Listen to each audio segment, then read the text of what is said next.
Hola, mi nombre es Marta Edith y hoy les voy a presentar el caso del Canal de Comfort. Este se dio en Reino Unido de Gran Bretaña e Irlanda del Norte contra Alemania. Se originó por incidentes ocurridos el 22 de octubre de 1946 en el estrecho de Comfort. Dos destructores británicos chocaron con minas en aguas albanesas y sufrieron daños, incluida una cuantiosa pérdida de vidas humanas. El Reino Unido presentó primero el caso al Consejo de Seguridad de las Naciones Unidas, el cual, mediante una resolución de 9 de abril de 1947, recomendó a los dos gobiernos que sometieran la controversia a la Corte. El Reino Unido presentó una entonces solicitud, la cual, tras haber presentado a Albania una excepción de inadmisibilidad, fue objeto de un fallo de fecha 25 de marzo de 1948, en el que la Corte se declaró competente. El mismo día, las dos partes concertaron un compromiso en el que pedían a la Corte que se pronunciara sobre las siguientes cuestiones: que Albania, responsable de las explosiones y hay obligación de pagar una indemnización, ¿ha violado el Reino Unido el derecho internacional con los actos realizados por su marina en las aguas albanesas? En primer lugar, el día en que se produjeron las explosiones y, en segundo lugar, el día 12 y 13 de noviembre de 1946, cuando procedió a limpiar las minas del estrecho. En su fallo, la Corte declaró por 11 votos contra 5 que Albania era responsable. Respecto a la segunda pregunta, declaró por 14 votos contra 2 que el Reino Unido no había violado la soberanía de Albania. El 22 de octubre, pero declaró por unanimidad que la había violado los días 12 y 13 de octubre y que esta contestación constituía por sí misma una satisfacción apropiada. Los hechos son los siguientes. El 22 de octubre de 1946, dos cruceros y dos destructores británicos, procedentes del sur, entraron en el estrecho septentrional de Comfort, el canal que seguían, que se hallaban en aguas albanesas, estaban considerados como seguro. Había sido limpiado de minas en 1944 y verificado en 1945. Uno de los destructores, el Saumarez, cuando se hallaban a la altura de Saranda, chocó con una mina y resultó gravemente averiado. El otro destructor, el Yolech, fue enviado en su socorro y mediante lo revolcaban chocó contra otra mina y sufrió también graves daños. 45 oficiales mineros británicos murieron y otros 42 resultaron heridos. Ya había ocurrido un incidente en esas aguas el 15 de mayo de 1946, donde una batería albanesa había disparado en dirección a dos cruceros británicos. El gobierno del Reino Unido había protestado, haciendo constar que el paso inocente por los estrechos de un derecho reconocido por el derecho internacional. El gobierno de Albania había respondido que los buques extranjeros de guerra o mercantes no podían penetrar en las aguas territoriales albanesas sin autorización previa, y el gobierno del Reino Unido había replicado el 2 de agosto de 1946 que si volvían a abrirse fuego contra un buque de guerra británico en tránsito, este respondería. Por último, el 21 de septiembre de 1946, el Almirantazgo de Londres había dirigido al combate el jefe británico en el Mediterráneo el siguiente cablegrama. El establecimiento de relaciones diplomáticas con Albania está siendo considerado de nuevo por el gobierno de Su Majestad, que deseó saber si el gobierno de Albania ha aprendido a comportarse debidamente. Informe si buques bajo su mando han pasado por el estrecho septentrional de Comfort desde el mes de agosto y en caso contrario si tiene intención de que pasen en breve por este estrecho. Tras la explosión del 22 de octubre, el gobierno del Reino Unido envió a Tirana una nota en la que notificaba su extensión de proceder en breve a limpiar las minas del canal de Comfort. La respuesta fue que solo se daría el consentimiento si la operación prevista se realizaba fuera de las aguas territoriales albanesas y que cualquier retirada de las minas de esas aguas se consideraría una violación de la soberanía de Albania. Los días 12 y 13 de noviembre de 1946, la Marina británica efectuó la retirada de minas en aguas territoriales albanesas y dentro de los límites del canal que había sido limpiado anteriormente. Fueron desarmadas 22 minas ancladas pertenecientes al tipo alemán G. La primera pregunta incluida en el compromiso es que el de la responsabilidad de Albania con arreglo al derecho internacional por las explosiones del 22 de octubre de 1946. La Corte establece, en primer lugar, que las explosiones fueron causadas por minas pertenecientes al campo de minas descubierto el 13 de noviembre. En efecto, no se discute que ese campo de minas había sido tendido recientemente. Las explosiones se habían producido en el canal anteriormente limpiado de minas y verificado y que podían considerarse seguro. La naturaleza de las averías muestran que se debieron a las minas del mismo tipo que las dragadas el 13 de noviembre. Por último, la hipótesis de que las minas descubiertas el 13 de noviembre hubieran sido colocadas después de las explosiones del 22 de octubre es demasiado improbable para aceptarlas. En esas circunstancias, ¿cuál sería el fundamento jurídico de la responsabilidad de Albania? La Corte no considera que deba prestar una atención seria a la sugerencia de que la propia Albania hubiera colocado las minas. Esa sugerencia fue enunciada solamente pro memoria, sin apoyarla en pruebas, y no se compadece con el hecho indiscutido de que en todo el litoral albanés solo hay algunas barcas y algunos botes y motor. Sin embargo, el Reino Unido ha alegado también la connivencia de Alemania. El tendido de las minas habría sido realizado por 2 buques de guerra yugoslavos a potencia de Albania o con su aquiescencia. La Corte estima que no se ha probado esta colusión.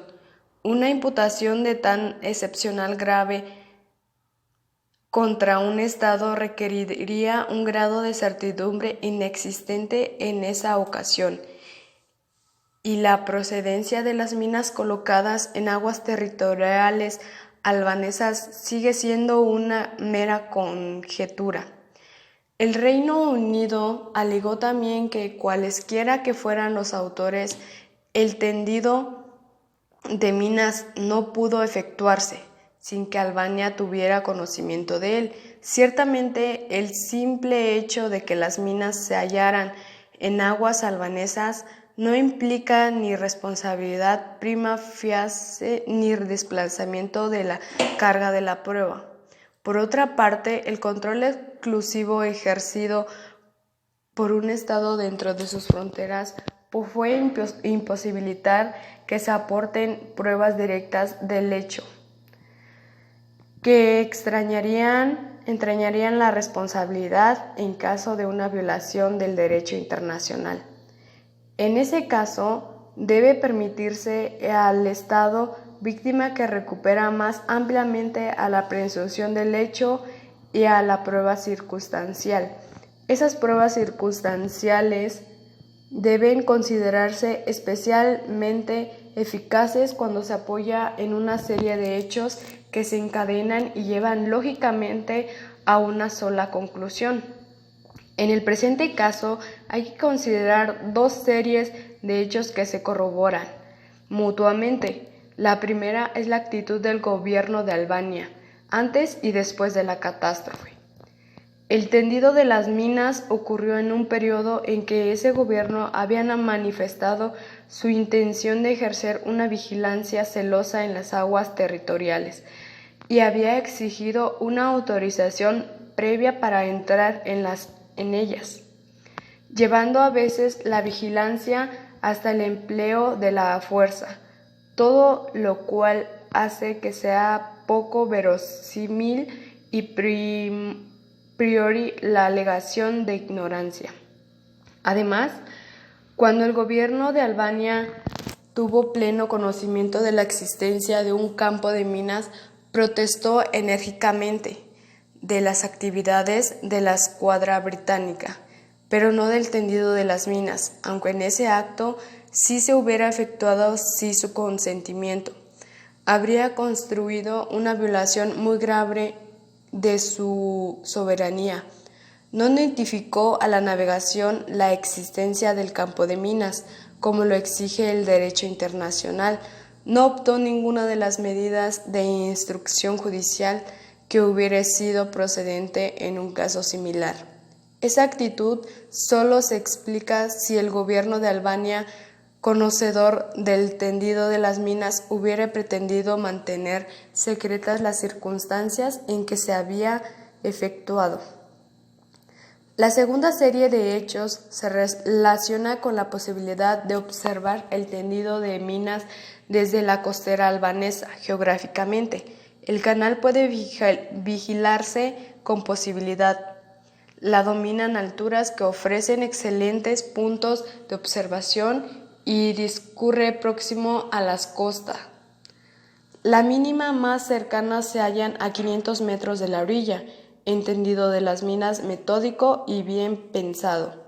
Obligó a los que se efectuaran y permanecer de 2 horas a 3 horas y media en las aguas situadas en el cabo y el monasterio de San Jorge. A ese respecto, los expertos navales designados por la Corte declararon, tras la investigación realizada in situ, consideraban indiscutiblemente que, si se mantenían puestos normales la vigilancia del cabo y el monasterio de San Jorge, y si esos puestos estaban provistos de gemelos, y si las condiciones atmosféricas eran los normales en la región, la operación de atendido de minas debería haber sido observada desde esos puestos.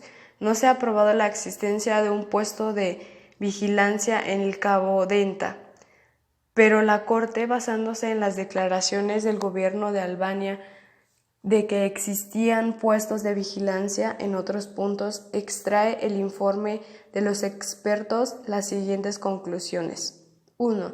En el caso de que el atendido de las minas se hubiera efectuado de norte a sur, los nominadores habrían sido vistos desde el cabo de Klipda.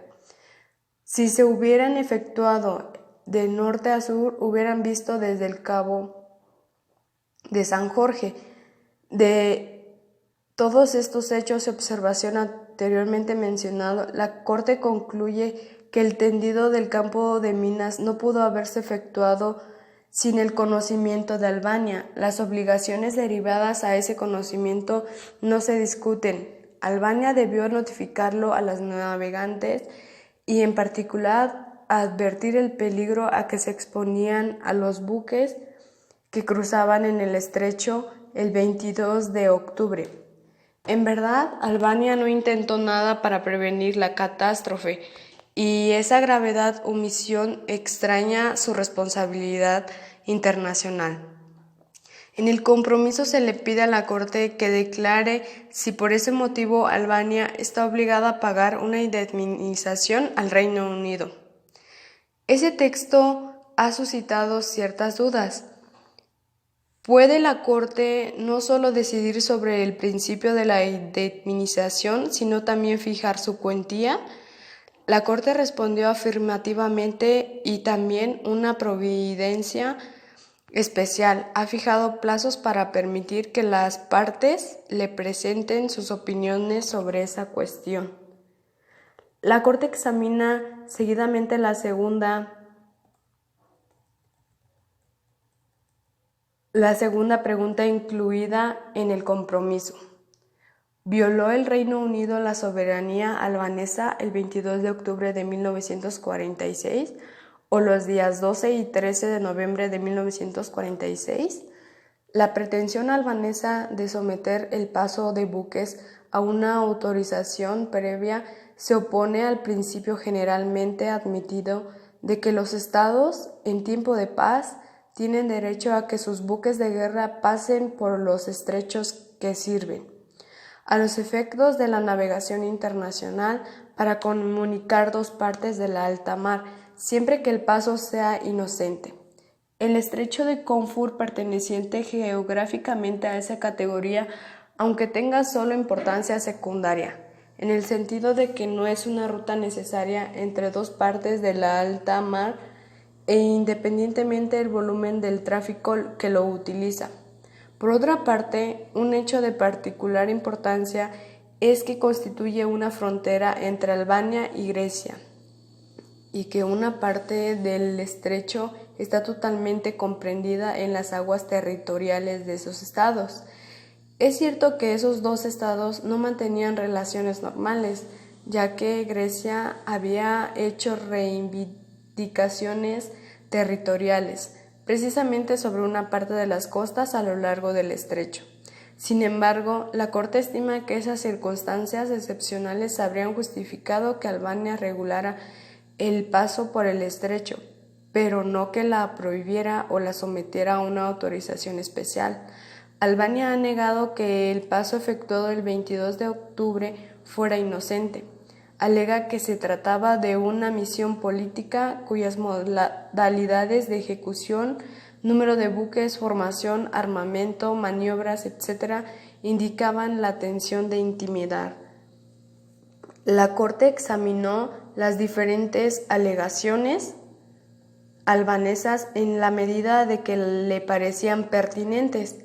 Su conclusión es que el paso era inocente, tanto en su principio, puesto que tenía por objeto afirmar un derecho injustamente rehusado, como en sus modalidades de ejecución, que era en cuanto a la operación de los días 12 y 13 de noviembre, fue ejecutada contra la voluntad claramente expresada del gobierno de Albania. No se recabó el consentimiento de las organizaciones internacionales de limpieza de minas, ni puede justificarse como ejercicio de derecho de paso inocente. El Reino Unido ha manifestado que su objeto era apoderarse tan rápidamente como fuera posible de las minas, por el temor de que fueran retiradas por los autores de su tendido o por las autoridades albanesas. Se trataría o bien de una aplicación particular y novedosa de la teoría de la intervención, en la que el Estado interviene actuaría para facilitar la tarea de la jurisdicción internacional, o bien un procedimiento de autoprotección.